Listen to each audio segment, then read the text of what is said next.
Hi, everyone. It's John Galante, president of AE Ventures, here with another in our Builder Innovator series of webcasts.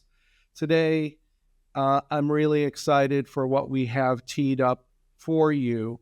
We're going to be speaking with Sean Weiner, who is the principal with Spexi Advisory, which is, I'd characterize it as kind of a new ecosystem type of player within the TecHome world, the world of technology and home building and technical integration. So it's a unicorn. It's a pretty unique animal. He's a one of a kind. And I think he's really developed a cool set of services. I want to go more into Sean's background and our relationship before we kick off with him. But we're also joined by Greg Hardwick, who's one of the most tech-forward luxury custom builders in the country out of Central Florida. He's been with us at our events and on screen with us many times over the years. And this is a guy that knows like the Lutron catalog numbers of products. It's not a typical knowledge base for builders on the technology side of things. So he goes deep. With that, Sean, I'm going to turn it over to you. I hope I didn't step on any of your self-introduction key points. I probably did, but you know me, my mouth's going to go on. And I'll zip it for a while until I have questions. Thank you, John. I appreciate the very kind introduction.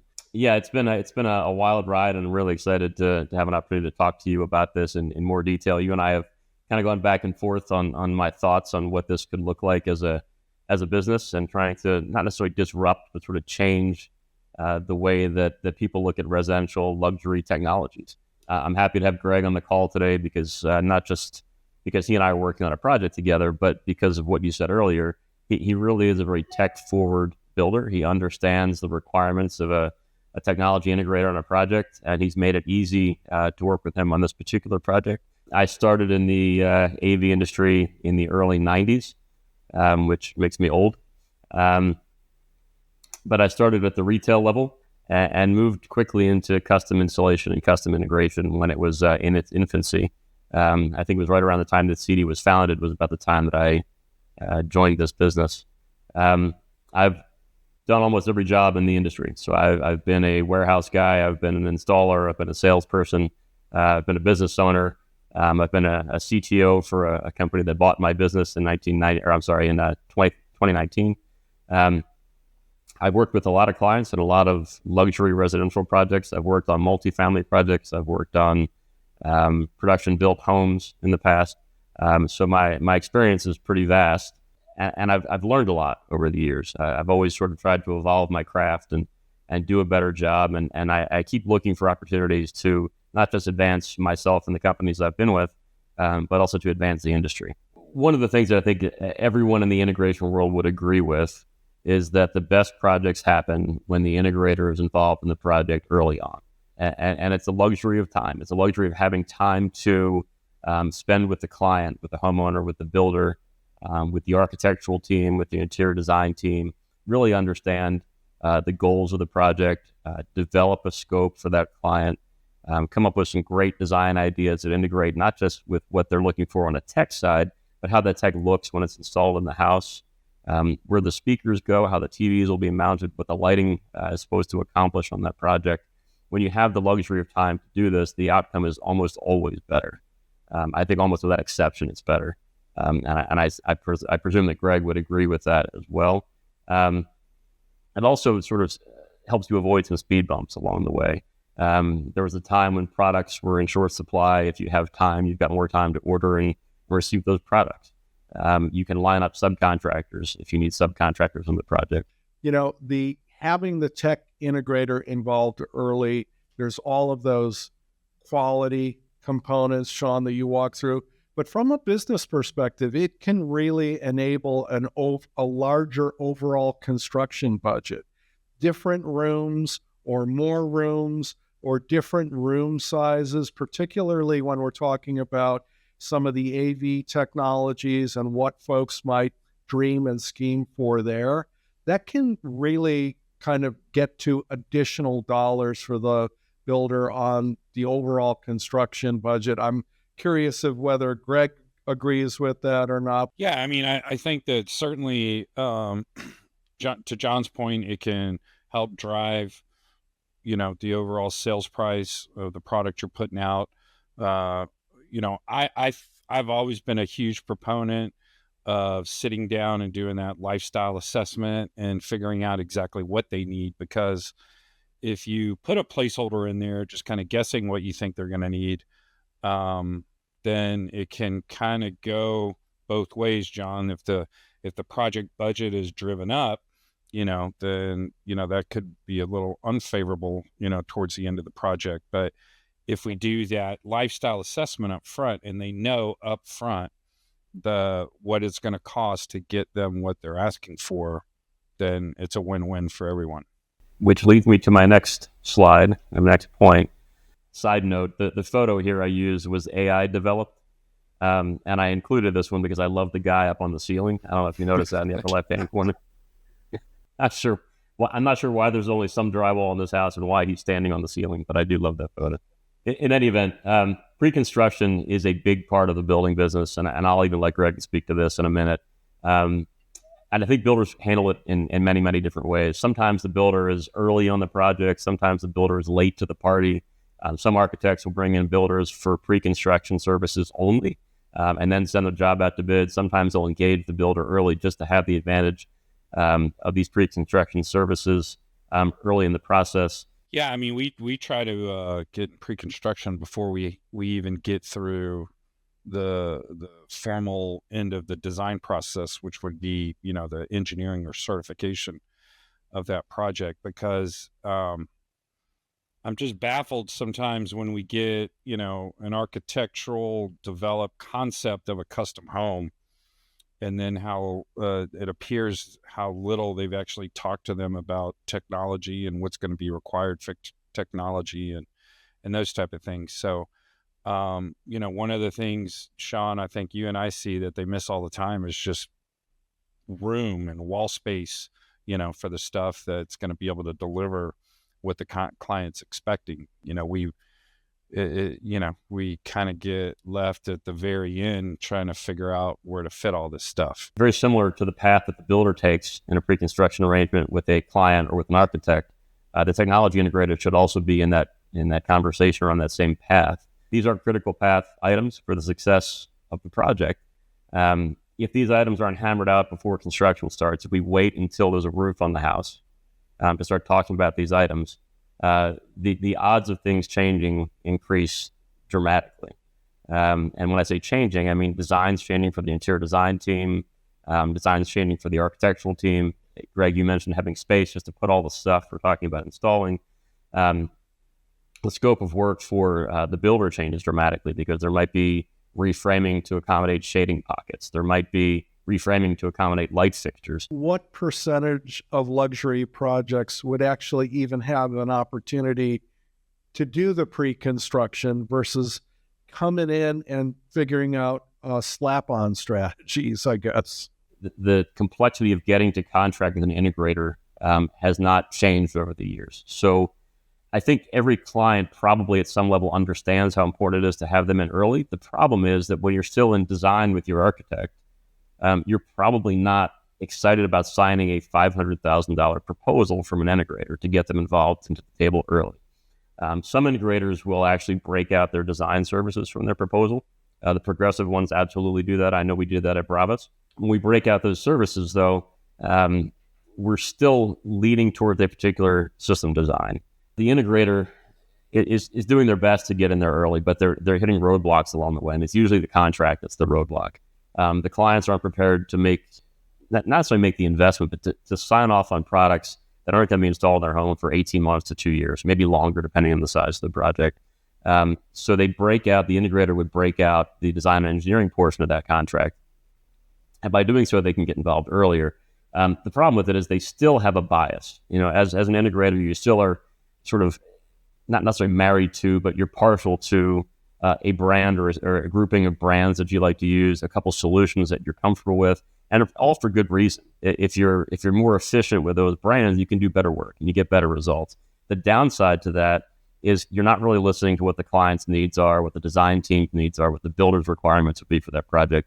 You're necessarily using a one-size-fits-all solution for a lot of different clients. So the old way, or I could even say the current way of selecting an integrator in most cases, and Greg, you've probably done this very thing, but the architect or the builder is typically going to introduce the client to one or two integrators they've worked with in the past. The key and the common thread here is that there's a level of trust required for that client. And the reason there's trust required is because, generally speaking, customers don't necessarily understand what they're buying, or at least not 100% of what they're buying.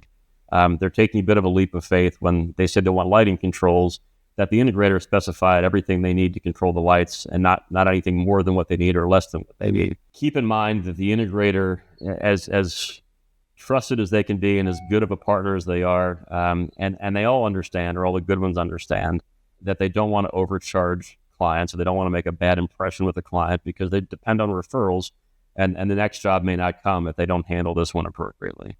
That said, every integrator that I've ever known makes the lion's share of their revenue selling products and services. So they're motivated to sell products, they're motivated to sell more products, they're motivated to sell more expensive products and more expensive services. So even if their intentions were pure, it just means that they're limiting the options they're going to present to the client to the ones that they support. There's a biased viewpoint there, and from an integrator standpoint, and I've said this in my past, you're going to want us to focus on things that we know really well, because it means we can install them better, we can install them more efficiently, we can service them more effectively, we can support you after the sale better because these are products we install every day. Our technicians are familiar with these. We have great relationships with the manufacturers of these products. And all those things are very valid. But it doesn't necessarily mean it's the best solution for that particular client. So where an advisor comes in, like Spexi, is we can take the client's needs and assess them and decide which products and services make the most sense. And maybe the integrator that Greg's used on 3 of his projects isn't the right one because they don't offer the products or services that are right for this particular client, but the other integrator he used on a few projects might be the right choice because they've got these other products and services. It may not just be products and services that define which integrator is the correct one for a project, but that's one of the criteria that goes into making that decision. So from a client's perspective, their biggest complaints about integrators are what's on the screen here. Several of the complaints are on the screen here. The technical lingo, the technical jargon can be overwhelming. Sometimes it's almost unavoidable, but there is a lot of it in what we do. It's really difficult to understand what things are going to cost. It's easy for a technology integrator to sit in front of a client and throw out ideas about lighting controls and motorized shades and beautiful audio video systems and huge screens and great security and surveillance systems. But when they're having that conversation, there's no price tag attached to it until later. And of course, when everything sounds great, everybody wants it until they see the final budget. Clients don't necessarily understand what they're buying all the time. Again, it's a trust and a little bit of a leap of faith working with an integrator. It's really hard to see this stuff before you buy it. Fortunately, we've gotten better at this. There's some great integrator showrooms. There's some phenomenal manufacturer showrooms. There are trade shows you can visit to see some of these things in action. But not every homeowner wants to take the time to do that. It does sometimes feel like you're being oversold.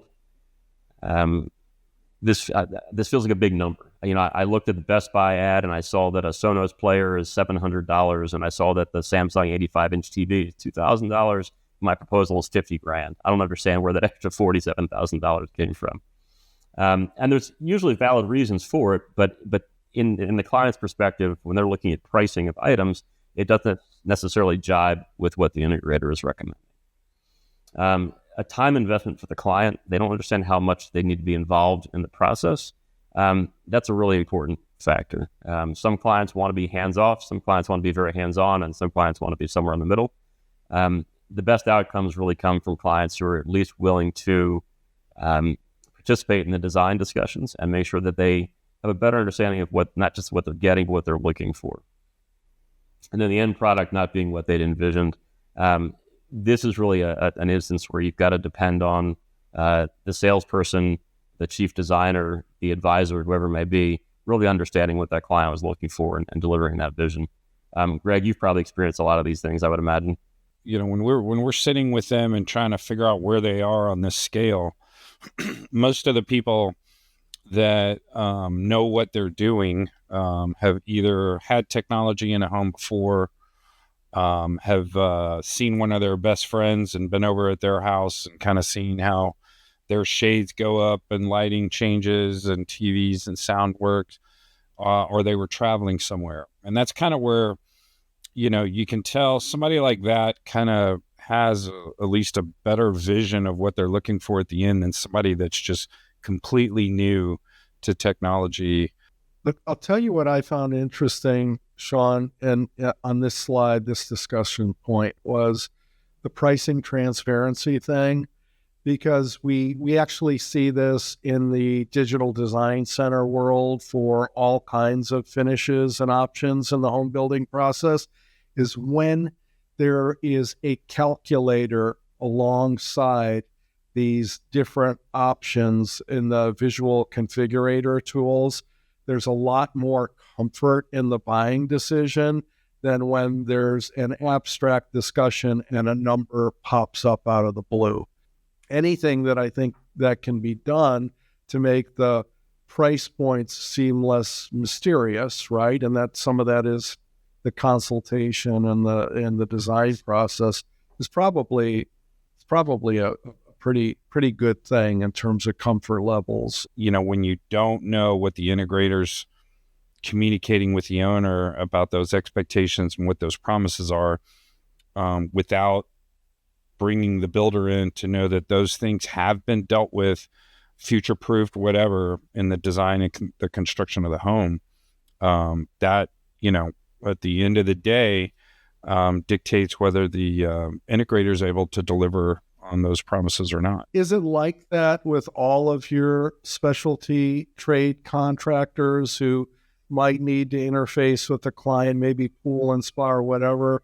I mean, there's probably a much higher comfort level when there's an integration between the builder and that specialty contractor. You're an ambassador of trust to the client, right? Yeah. I think, again, it depends on the expectation of performance and what the level and education of that homeowner is.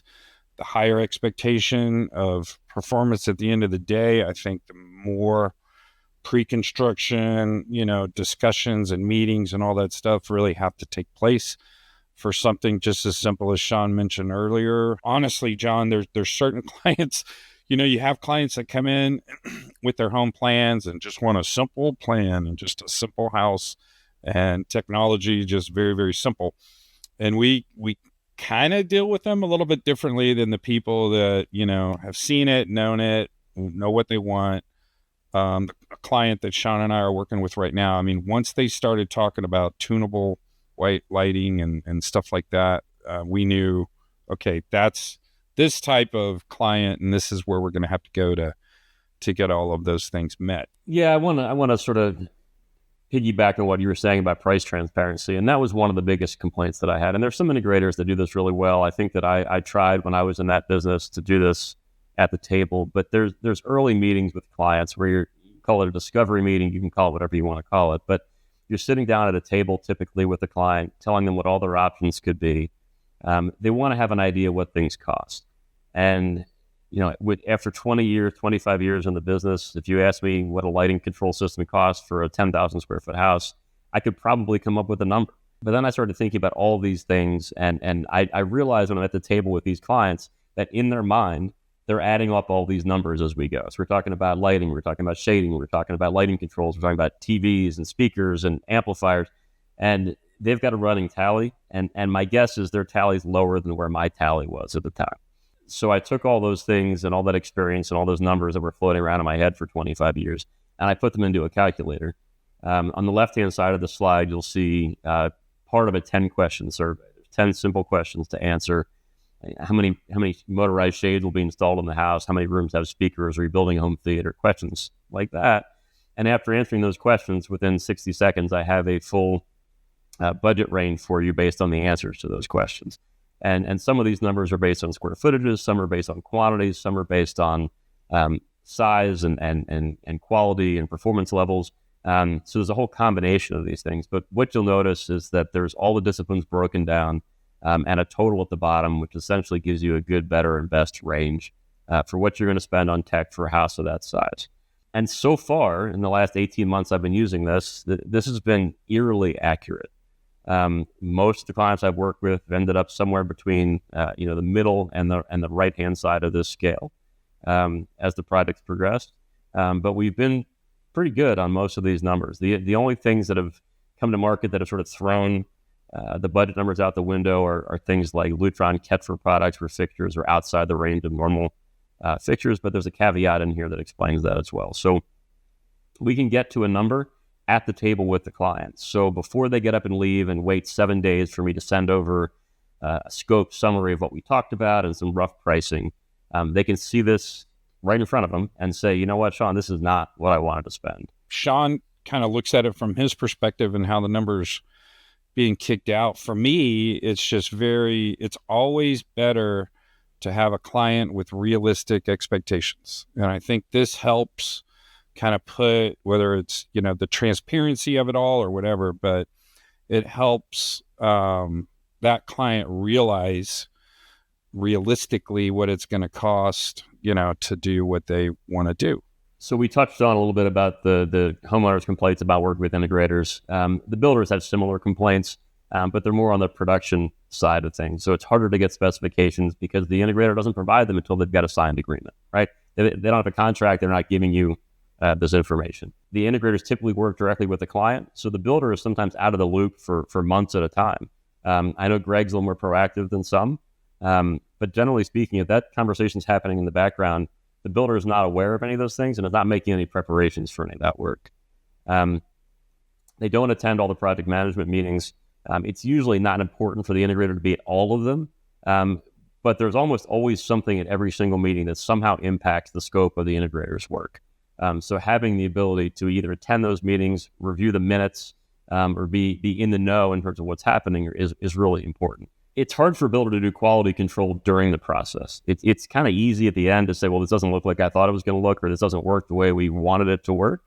It's difficult to look while the job's in progress and understand what could go wrong based on maybe where the wire is or what type of wire was used. A change order can cover multiple disciplines. It can cover multiple rooms or areas in a home.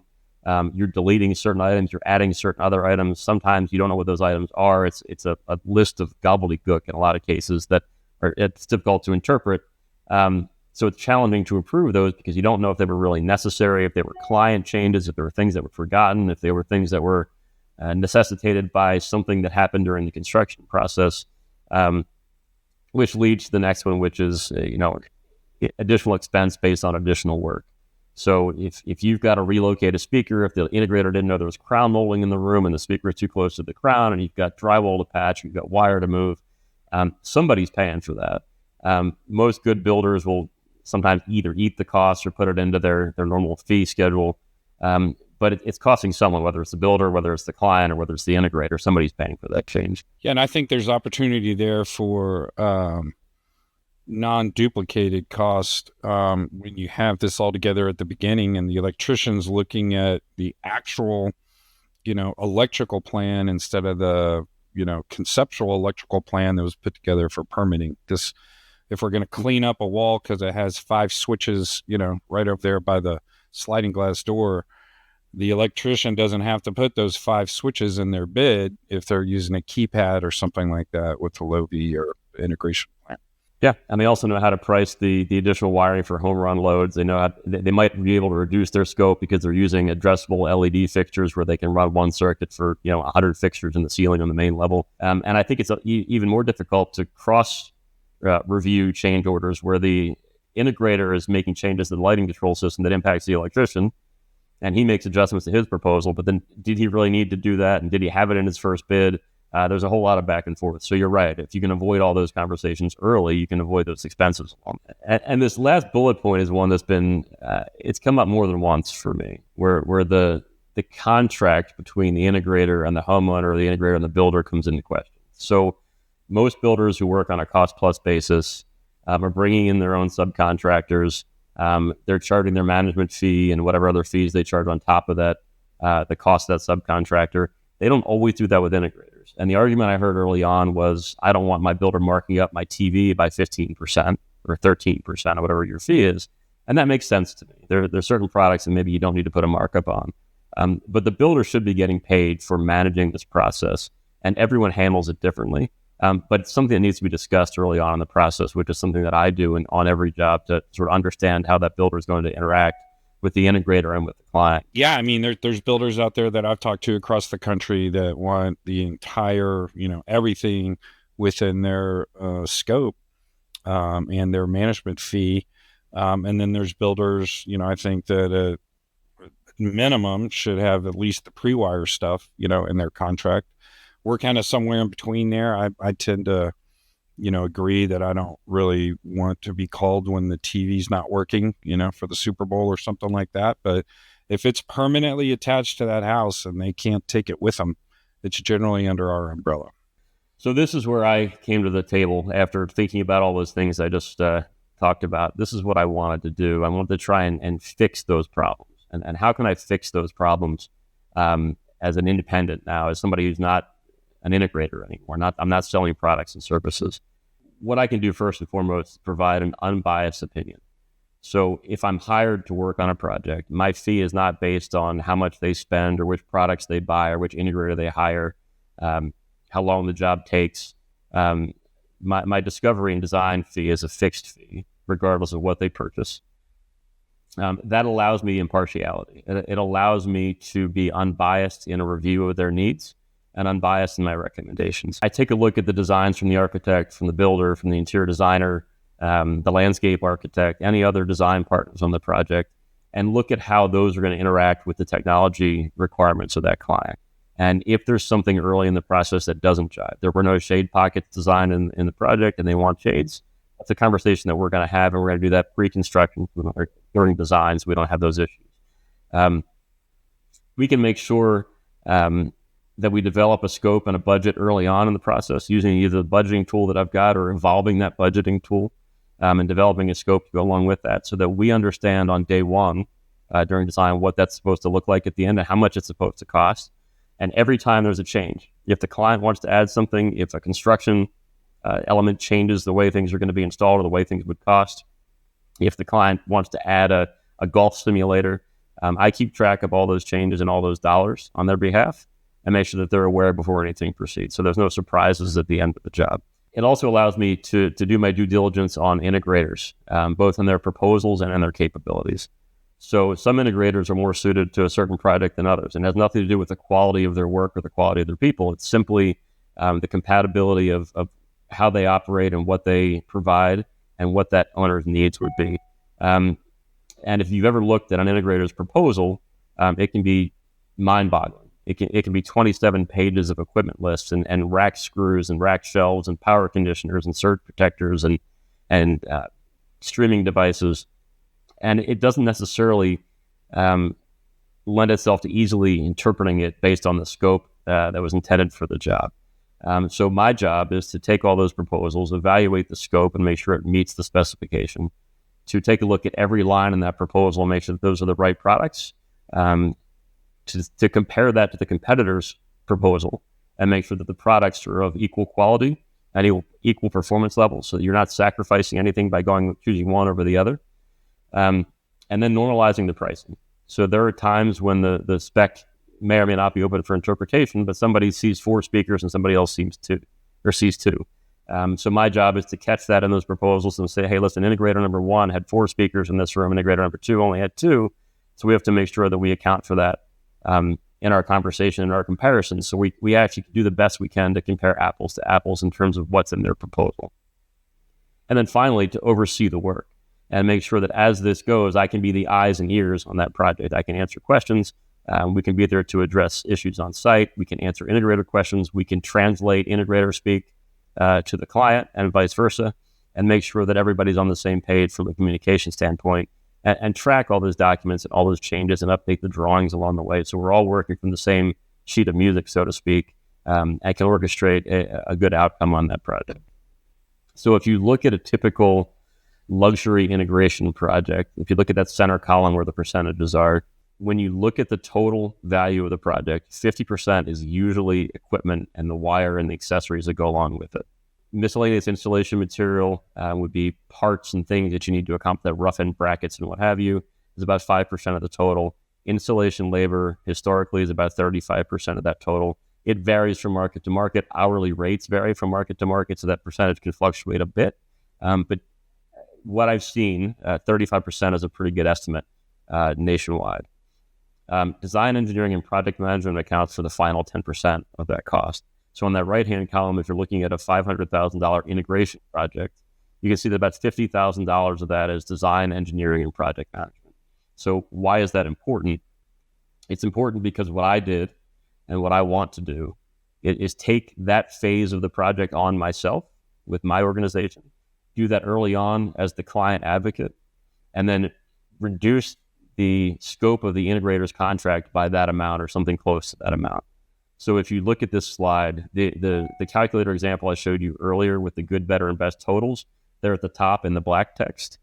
The first box with the blue text below that shows you what the cost of sales and commissions would be as a part of that total price. So look in the middle column, for example, on a roughly $400,000 proposal, almost $20,000 of that is the cost of sales and commissions. And what that means, some of that's design engineering, some of that is the salesperson's time with the client, some of that is a sales commission if the integrator employs a commissioned salesperson. Then the cost of their design and engineering work that they do to get that project across the finish line to a signed proposal is about $21,000, and then the cost of project management on that job is about $25,000. Now, when my organization is involved in a project, all those things are still necessary. We just do the lion's share of that work. The integrator is still going to have to manage the project. They're still going to have to work on internal documentation. They still got to possibly compensate a salesperson, maybe not. That's up for debate. But if you look at their total cost being $66,000 roughly on that job, or what they're billing the client be $66,000, we can probably save almost $50,000 of that with the work that we do up front. So you can sort of preempt the job and take that piece of the project that's critical for pre-construction services and getting this job right, hire an advisory like Spexi to do that work up front, and essentially pay the same thing. But the unspoken sort of gift here is that there's additional savings you can realize from planning the job properly, from avoiding the changes that we talked about, from avoiding reframing, from avoiding design changes, interior design changes, from avoiding changes to cabinetry and millwork and all those things that go into putting together a luxury home. And we've estimated that at about $29,000 on a $400,000. What is the better outcome, Sean, for the client? What is the quality delta? Is it aesthetics? Is it functionality? Is it convenience? If the outcome, the finished product meets the vision of that homeowner. So it might be aesthetics. Are the speakers hidden? Are they the same size as the lighting fixtures? Are they integral with the cabinet? Are they attached to the TV? Are they custom fit for the application? Did they miss opportunities because they didn't get in early enough with the integrator to do those things? They would have that outcome. The compatibility of the user interface with the user. So were they properly educated on what that would look like in the beginning? Did they have a full and comprehensive vision of what that should be at the end? Did they participate in talking about the lighting control program, where they presented the facts in the beginning of how they were going to operate this particular system, and did that all track along the way?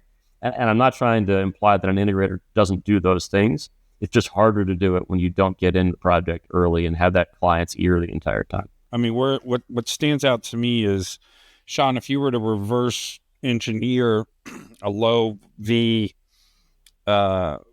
proposal or contract in that $389,000 range, what price of home are you in at that point? That house is probably about a 9 to 10,000 square foot house. So I don't know what Florida costs these days, but what's that, about a $4 million project? Okay. So yeah, 4 million and up. And if I can definitely vouch for the $29,000-$30,000 that's going to be saved in the overall construction of that home by having this all planned out ahead of construction. There's no doubt in my mind that savings is there.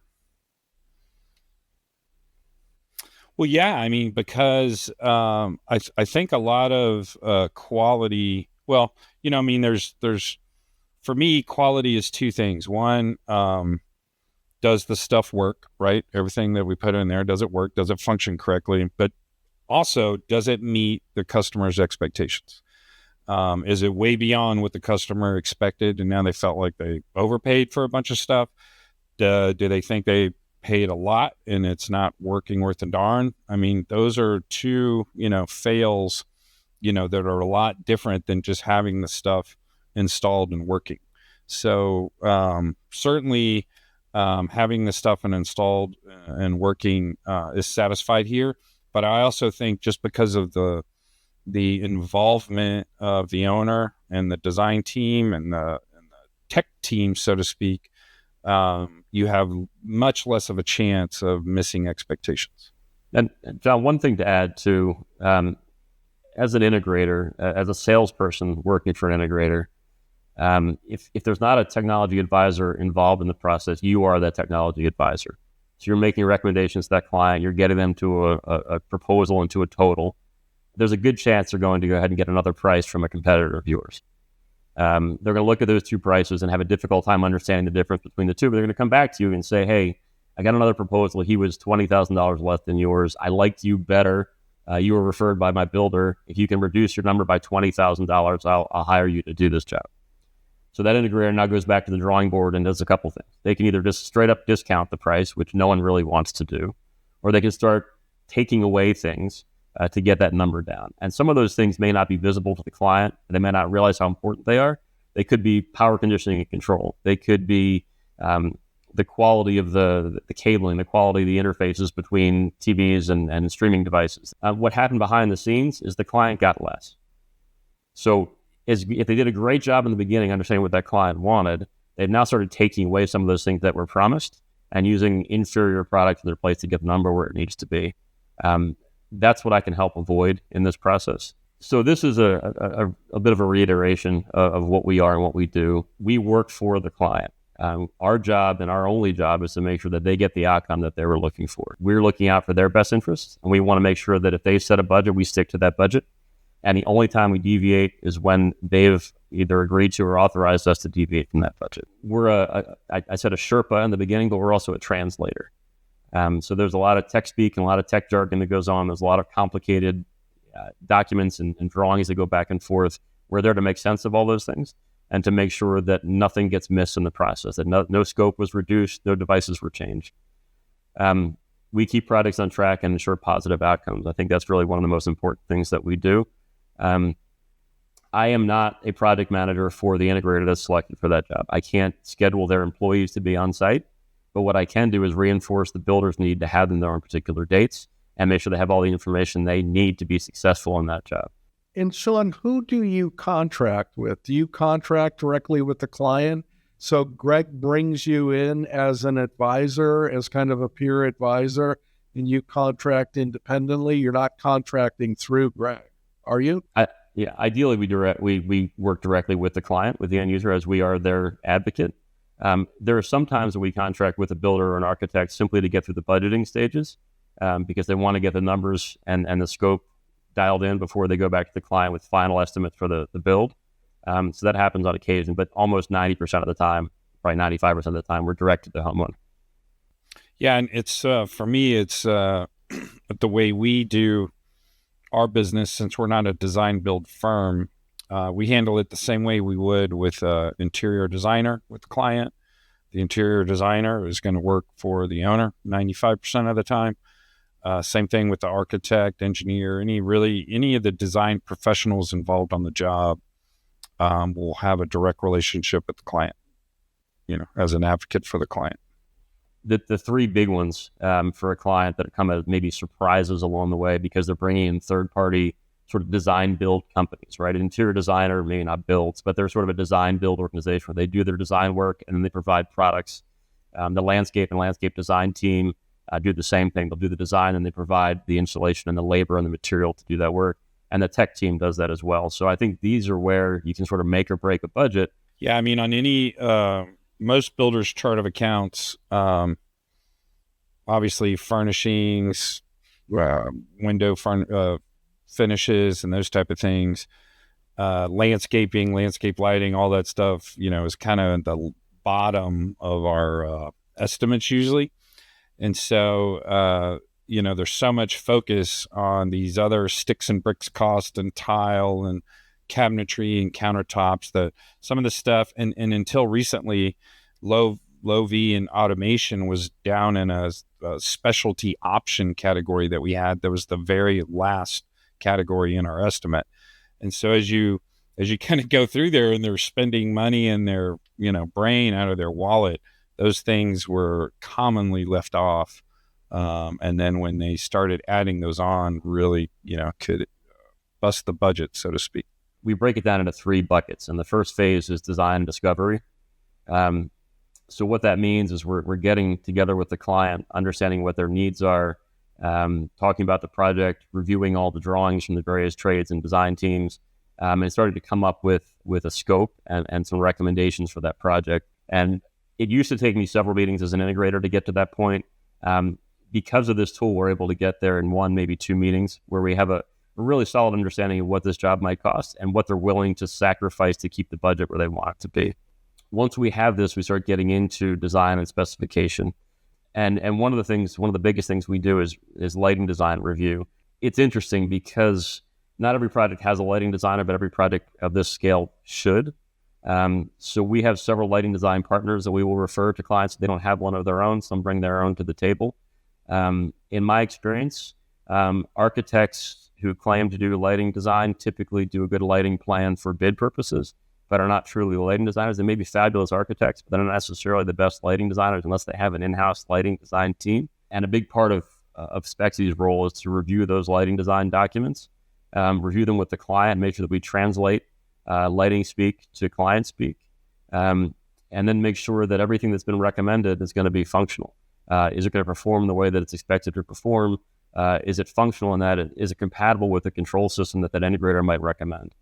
So the next piece of what we do is here, it's called the low voltage system design, but it's the design of the lighting control system and the design of the low voltage devices in the house. And by low voltage devices, that would be TVs and speakers and network devices, security and surveillance systems and what have you. And then this is a layer of construction drawings, Greg, that you add in with the other layers, and you're able to see if there's conflicts or the right accommodations on the line voltage side of things, et cetera. Yeah. Correct. And the next level actually that I try to push for is the architect going ahead and implementing these on the construction drawings, which is ultimately kind of the best way to prevent, missed opportunities down the road, I guess. So right now we actually have the interior design plan being integrated into the architectural plan, and then we'll have Sean's plan integrated into the final electrical plan, all on the construction drawings. So they're not thumbing through construction drawings and then go over to ID drawings and then going over to technology drawings. And Sean, to the extent that we can. Sean, you've got elevations in terms of like height of placement of keypads and stuff. It's not just bird's eye views on this stuff where there's a need for an outlet or a switch to go at a specific height somewhere. That's all detailed somewhere in drawings too. Of the 3 buckets of services that we provide, engineering is the second. So if we're engaged for engineering services, then yes, we absolutely would do that. And from an aesthetic standpoint, John, if you can pull in Sean again with the interior designer and those discussions with the owner, and really go room by room and just make sure we don't have any devices on a feature wall or something else that's going to be a conflict later on. And this is another big piece of what we do. If you look at these documents here on that lower left-hand corner, you'll see in blue adjusted pricing. That's where we adjusted these particular proposals to match scope, so we could compare apples to apples. So one of the integrators had recommended lighting panels that have integrated breakers, and one had recommended what they call pass-through panels without the breakers. And there was a pretty big cost difference there because of that. So that was called out in our comparison so the client could see the difference. There's a detail in that lower right-hand corner explaining what those two different things are and what the benefits of one versus the other might be. And that allows the client to make an educated decision. Is it worth saving the money, or do they want the better product? Or not necessarily better, but different product. So this is the type of analysis we do on every project once we get multiple bids. And then you referred to engineering documentation, John. So this is a couple examples of some engineering documents, wiring schematics and rack layouts and equipment room layouts, all the things you would expect to accompany an electronic system design. Once we've been hired to design and engineer, it's usually a good idea to keep us on board to watch the project through to completion. And part of that is making sure that everything's happening when it's supposed to happen. They're the right products in the right locations. It's wired properly. It's being installed on time. It's being installed correctly. So there's some supervisory elements to it.